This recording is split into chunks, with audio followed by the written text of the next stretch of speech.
میں نے کبھی بھی سکینہ کو دیکھا تو نہیں، نہ کبھی ان کا شہر دیکھا، لیکن جب بھی نام سکینہ سنتی ہوں میرا دل بہت عجیب سا ہو جاتا ہے۔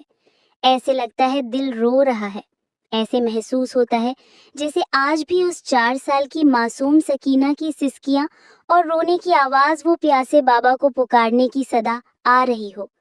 میری آنکھوں میں آنسو آ جاتے ہیں کیونکہ وہ صرف 4 سال کی تھی، میں بھی اتنی ہی ہوں۔ میں تو صرف یہ سب سوچ کے سن کے برداشت نہیں کر پاتی، نہ جانے کیسے برداشت کیا ہوگا مولا حسین کی اس ننھی سی شہزادی نے۔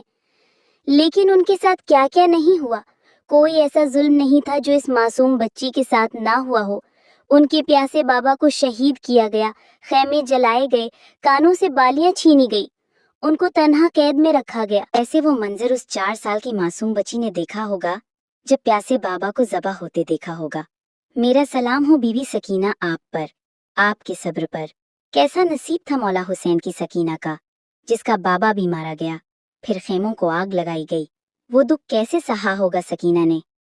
ان کے کانوں سے بالیاں چھینی گئیں، ان کے سروں سے چادریں اتاری گئیں، ان کے خیموں کو آگ لگائی گئی، قیدی بنایا گیا، پھر اکیلی تنہا اندھیرے میں سکینہ کو قید میں رکھا گیا، اور وہاں یہ بابا کو روتے روتے اور ہمیشہ کے لیے سو گئیں۔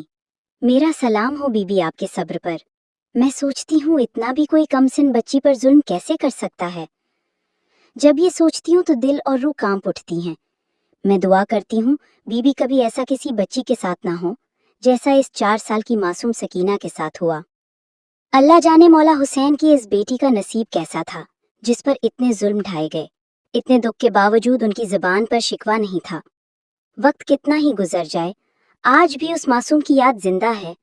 ننھی سکینہ کی مظلومیت کی فریاد آج بھی دلوں میں زندہ ہے۔ بی بی دعا کرتی ہو مجھے اپنے روزے پر بلائیں، میں ان کو ان کے پیاسے بابا کا پرسہ دوں اور ان کے زخمی کانوں کا اور ان بالیوں کا جو بے رحمی سے چھین لی گئی۔